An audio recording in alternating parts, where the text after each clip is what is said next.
నమస్కారం. సుమన్ టీవీకి స్వాగతం. నేను మానస. ఈరోజు మనతో పాటు ఉన్నారు ప్రముఖ ఆధ్యాత్మికవేత్త, ప్రొఫెసర్, అలాగే డాక్టర్ ముల్లపూడి సత్యనారాయణ మూర్తి గారు. వారితో మాట్లాడదాం. గురుగారు నమస్కారం అండి. నమస్కారం అమ్మా మానస. గురుగారు, ఇప్పుడు శరన్నవరాత్రుల్లో 3వ రోజు అన్నపూర్ణాదేవి అలంకారం, అవతారం అని చెప్తూ ఉంటారు. మరి ఆ అలంకారం యొక్క విశిష్టత, అలాగే ఆ రోజు ఇంట్లో పూజ చేసుకునే వాళ్ళు చక్కగా అమ్మవారిని ఏ విధంగా పూజించుకోవాలి, ఎటువంటి నైవేద్యాన్ని సమర్పించాలి, అమ్మవారికి ఏ రంగు అంటే ఇష్టం, అన్నపూర్ణాదేవికి ఇష్టమైన రంగు గురించి కూడా తెలియజేయండి. ఏ విధంగా పూజించుకోవాలో వివరంగా తెలియజేయండి. సకుంకుమ విలేపనామళిక చుంబి కస్తూరికాం సమందహసితే క్షణాం శశరజాపపాశాం కుశాం అశేష జనమోహిని మరణమాల్య భూషోజ్వలాం జపా కుసుమ భాసురాం జప విదౌ స్మరేదంబికాం. అంబిక, అమ్మవారు అంబిక అంటే ఎవరమ్మా? మన తల్లి పార్వతి, జగజ్జనని. అసాధ్యమన్నదే లేదు. బ్రహ్మ విష్ణు మహేశ్వరులు ముగ్గురికి కూడా నువ్వు ఈ పని చేయి నాయనా, సృష్టించు, నువ్వు పాలన చేయి, తిండి పెట్టు జనాలకి. వాళ్ళు పిల్లలు కనుక అల్లరి చేసి చెప్పింది వినకుండా మూర్ఖులైపోయినప్పుడు తుదముట్టించేసి మళ్ళీ పునఃసృష్టి, కాళ్ళు విరగొట్టేస్తాం కదా, మనం తంతాం. అలా మహాలయ అంటే అది ఏదో చేసేయడం కాదు. లయం అంటే చంపేయడం అంటే మన చావు కాదు, బుద్ధి చెప్పడం. మళ్ళీ కొత్త శరీరం ఇస్తారు. ఈ సృష్టి నియమాలన్నింటినీ కూడా ముగ్గురికి అప్పచెప్పింది జగన్మాత అయినటువంటి ఆదిపరాశక్తి కనకదుర్గాదేవి. ఇకపోతే 3వ రోజు అలంకారము మన బెజవాడ కనకదుర్గమ్మ దేవస్థానంలో అన్నపూర్ణాదేవిని మనం చేస్తాం. అన్నపూర్ణమ్మ తల్లి అంటే ఎవరండి? శివుడికే తిండి పెట్టింది ఆమె. కాశీ పట్టణములో వేదవ్యాసుల వారిని బయటికి గెంటేస్తాడు శివుడు ఆయన శిష్యుల్ని. కాశీని శపించేస్తాడు. కాశీ ఆయన 2వ భార్య, అంత ప్రాణం శివుడికి.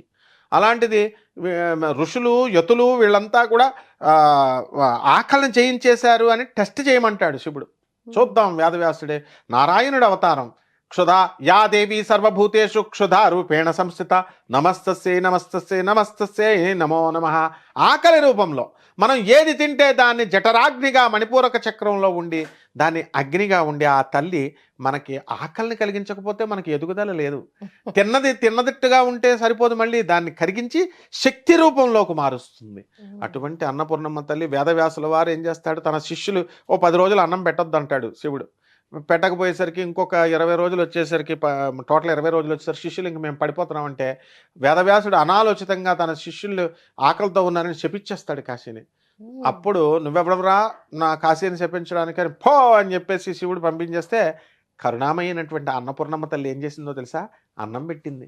నాయనా, నువ్వు తప్పు కదా, కాశీని అలాగా శ్మశానం అయిపోమని శపించకూడదు కదా అంది. అది అన్నపూర్ణమ్మ తల్లి. మహాదేవుడికే, మహాశివుడికే అన్నం పెట్టే తల్లి. ఇప్పుడు మనం కాశీ వెళితే అన్నపూర్ణ క్షేత్రంలో అక్కడ మనకు అన్నపూర్ణమ్మ తల్లి గుడి ఉంటుంది. అందరికీ అన్నం పెడుతుంది. అంటే అన్నము అన్నపూర్ణ అంటాము. కాబట్టి మనం కావలసిన వాళ్ళు చాలామంది ఏమంటే మేము అన్నపూర్ణమ్మ తల్లి పూజ చేస్తున్నామండి అంటారు.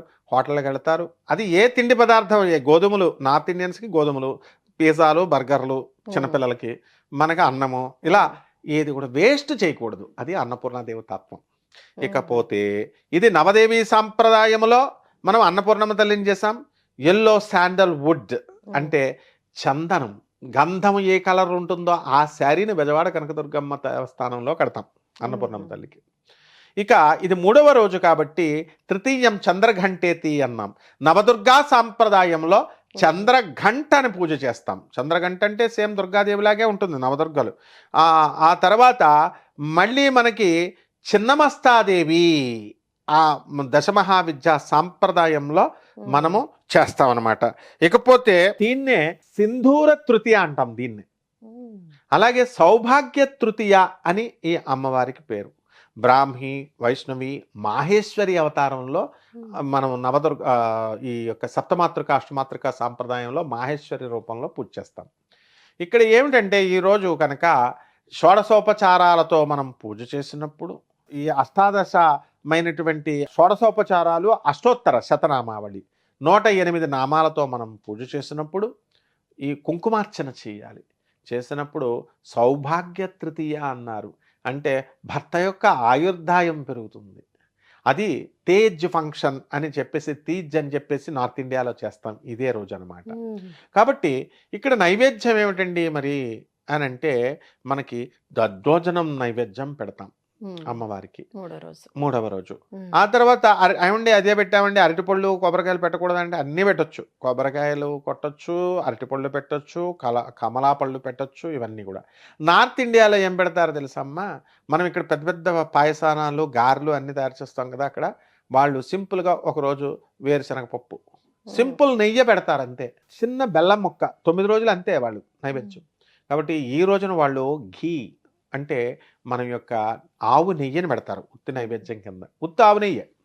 నార్త్ ఇండియాలో మనము ఈ రోజున మనం ఏం చేస్తామంటే పాయసాన్నం ఇక్కడ కామంది కాబట్టి ఇక్కడ షుగర్, చక్కెరని పెడతాం. అంటే ఏది పెట్టినా నైవేద్యం మీద దృష్టి పెట్టకండి, ఏదైనా కావలసిన వాళ్ళు మీ వీలుని బట్టి మార్చుకోవచ్చు. చాలామంది చాదస్తంగా ఏమోనండి ఈయన చెప్పారు కాబట్టి ఇదే పెట్టాలేమోనండి అని కన్ఫ్యూజ్ అవుతూ ఉంటారు. ఒక్కొక్క పండితులు ఒక్కొక్కటి చెప్తున్నారని. నైవేద్యం అనేటటువంటిది కామన్గా లలితా సహస్రంలో పాయసాన్న ప్రియాత్వక్స్తా పశులోక భయంకరి అన్నారు. పాయసాన్నం కామన్, మిగతాయి మార్చుకోవచ్చు మీరు వాళ్ళ వీలుని బట్టి. ఇకపోతే అమ్మవారి అలంకారాలు. అమ్మవారికి ఈ రోజున మారేడు ఆకులతో కూడా, అమ్మవారికి మాహేశ్వరి అవతారం కదా, అందువల్ల శివుడికి ఏ విధంగా అయితే మారేడు ఆకులు వేస్తామో ఆ మారేడు ఆకులు వేయొచ్చు జగన్మాతకి. ఆ తర్వాత పుష్పాల దగ్గరికి వచ్చేసరికి బంతి పువ్వులతో తోరణాలు కడతాము, అలంకారం చేస్తాము. సంపంగి పువ్వులు, సన్న జాజి పువ్వులు పెట్టాలి. అంటే ఆ సీజన్లో దొరికేటటువంటి అన్ని పుష్పాలు కూడా తీసుకొని చేయొచ్చు. ఆ తర్వాత మంత్రం ఏమండి, మరి ఇప్పుడు చంద్రఘంట ఉంది కదండి, ఏమిటండి ఎస్పెషల్లీ మూడో రోజు చేస్తే అంటే శత్రునాశనం. మనం అనుకుంటాం శత్రువులు మాకు లేరు కదండి, చాలా చిన్న సమస్య అండి ఇది అనుకుంటాం. కాదు, ప్రపంచంలోకెల్లా అన్నిట్లకంటే పెద్ద బాధ శత్రు బాధే మెయిన్. శత్రు బాధ ఆ శనీశ్వరుడు కలిగిస్తాడు. అందువలన అటువంటి శని దోషాలు, ముఖ్యంగా ఏలినాటి శని దోషాలు, ముఖ్యంగా 3 రాశుల వారు ఇప్పుడు అనుభవిస్తున్నారు, మేషరాశి, కుంభరాశి, మీనరాశి. వీళ్ళు కనుక చంద్రఘంట అవతారంలో ఈ అమ్మవారిని కనుక అర్చించినట్లయితే శని దోషం సమూలంగా నాశనం అవుతుంది.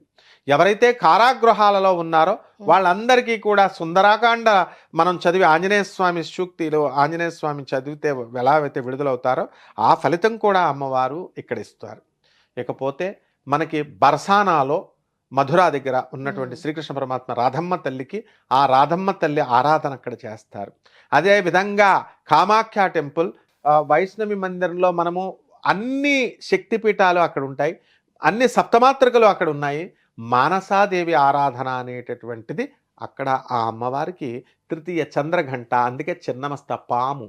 చిన్నమస్త అంటే ఏంటి, తాను అమ్మవారు తన తలను తనే కోసేసుకొని తన అసిస్టెంట్స్ అయినటువంటి జయా విజయ్కి ఆకలిస్తుందమ్మా అంటే తన శిరస్సునిచ్చేసి రక్తధారలు 2 ధారలు వాళ్ళు తాగుతూ ఉంటారు, 3వ ధార తానే తాగుతూ ఉంటుంది. అంత భయంకరమైన రూపం, క్రింద శత్రుని శవాన్ని ప్రేతాసనం మీద ఉండి.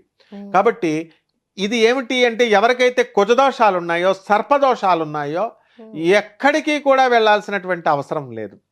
సర్పదోషాలకి సపరేట్ పూజలు లక్షలు ఖర్చు పెట్టి మా దగ్గర డబ్బులు లేవండి అని బాధపడేటటువంటి వాళ్ళంతా కూడా ఈ రోజు కనుక ఈ చిన్నమస్తా అమ్మవారికి చేస్తే సకల సర్పదోషాలు పోతాయమ్మ. కాబట్టి ఈ రకంగా అమ్మవారిని గంధంతో, అమ్మవారికి గంధం వేయాలి, కుంకుమ వేయాలి, అక్షతలు వేయాలి, తర్వాత పుష్పాక్షతలతో మనం పూజ చేస్తాం షోడశ నామాలతో. ఇంకా వీలుంటే అష్టోత్తర నామాలతో 108, ఇంకా వీళ్ళంటే లలితా సహస్ర పారాయణ చేయాలా, ఉపవాసం ఉండాలా, బ్రహ్మచర్యం ఉండాలా, నేలపైన నిద్రించాలి. ఏమండి నాకు ఏసీ లేకపోతే నిద్ర పట్టదండి అని కాలం మారిపోయింది, మరి ఏసీని త్యాగం చేయాలమ్మా కంపల్సరీ. అలాగే ఏమండి డన్లప్ పరుపులు లేకపోతే నాకు నిద్ర పట్టదండి అంటే పరుపులను కూడా త్యాగం చేయాలి. ఏదైనా విశేష కోరిక కోరుకునేవాళ్ళు నేల మీద పడుకొని మనం జాగ్రత్తగా ఈ 9 రోజులు కనుక ఈ 3వ రోజు ఆ భాగంలో భాగంగా కనుక చేసినట్లయితే సకల శత్రు బాధలు పోతాయి. అంతేకాదు మనకి చాలామందికి కామక్రోధ లోభమోహాలు ఉంటాయన్నమాట. అంతర్శత్రువులు అవి, బయట శత్రువులు అనుకుంటాం, నాకు ఎవరో శత్రువులు లేరు కదండి ఏమండి అంటారు.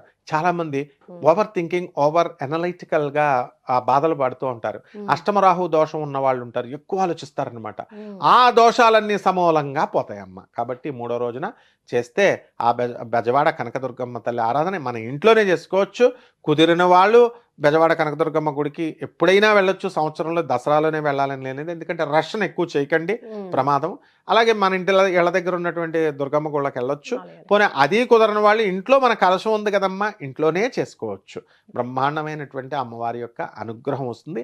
అమ్మ దయ ఉంటే అన్నీ ఉన్నట్లే. అమ్మ దయతో అన్నీ వచ్చేస్తాయి. రైట్, బాగా చెప్పారు గురుగారు, ధన్యవాదాలు. ధన్యవాదాలు. చూసారు కదండి, అమ్మవారి దయ మనపై ఉండాలంటే ఈ నవరాత్రుల్లో చక్కగా అమ్మవారిని పూజించుకోవడం, అందులోనూ ప్రత్యేకంగా ఈ 3వ రోజు ఎలా పూజించుకోవాలి, ఏ నైవేద్యాన్ని పెట్టాలి, ఎటువంటి పూలని సమర్పించాలి అనే విషయాలన్నీ కూడా గురుగారు మనకు తెలియజేశారు. కాబట్టి తప్పకుండా 3వ రోజు అమ్మవారిని ఈ విధంగా పూజించుకుంటే కనుక సర్పదోషాలు, కుజదోషాలు ఇలాంటివన్నీ కూడా తొలగిపోయే అవకాశం ఉందని తెలియజేస్తున్నారు.